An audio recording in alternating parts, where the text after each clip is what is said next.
అసలు గల్ఫ్ దేశాల్లో ఏం జరుగుతుంది? భిక్షాటన ముసుగులో సాగిన ఆ అంతర్జాతీయ గూఢచర్య ఏంటి? మరి ఇరాన్ వేసిన బాంబుల వెనుక పాకిస్తాన్ పౌరుల పాత్ర ఎంత?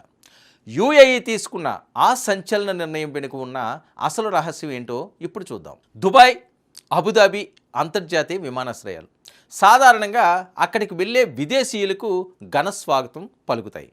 కానీ గత కొద్ది రోజులుగా అక్కడ దృశ్యాలు పూర్తిగా మారిపోయాయి.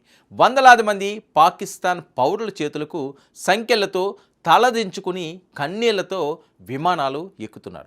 నేరగాళ్లను తోసేసినట్టు యూఏఈ భద్రతా బలగాలు వారిని దేశం దాటిస్తున్నాయి. ఇంకోసారి ఈ గడ్డపై అడుగు పెడితే పరిణామాలు తీవ్రంగా ఉంటాయని హెచ్చరిస్తున్నాయి కూడా. తమ పౌరులను ఇంత దారుణంగా తరిమేస్తుంటే ఇస్లామాబాద్లోని పాకిస్తాన్ పాలకులు మాత్రం నోరు మెదపటం లేదు. కనీసం నిరసన కూడా తెలపలేకపోతున్నారు. ఒక సార్వభౌమ దేశానికి ఇంతకంటే ఘోర అవమానం మరొకటి ఉండదు. అయితే యూఏఈ ఇంత కఠినంగా మారడం వెనుక ఒక నమ్మక ద్రోహం దాగుంది. ఒక భారీ అంతర్జాతీయ కుట్ర కూడా ఉంది.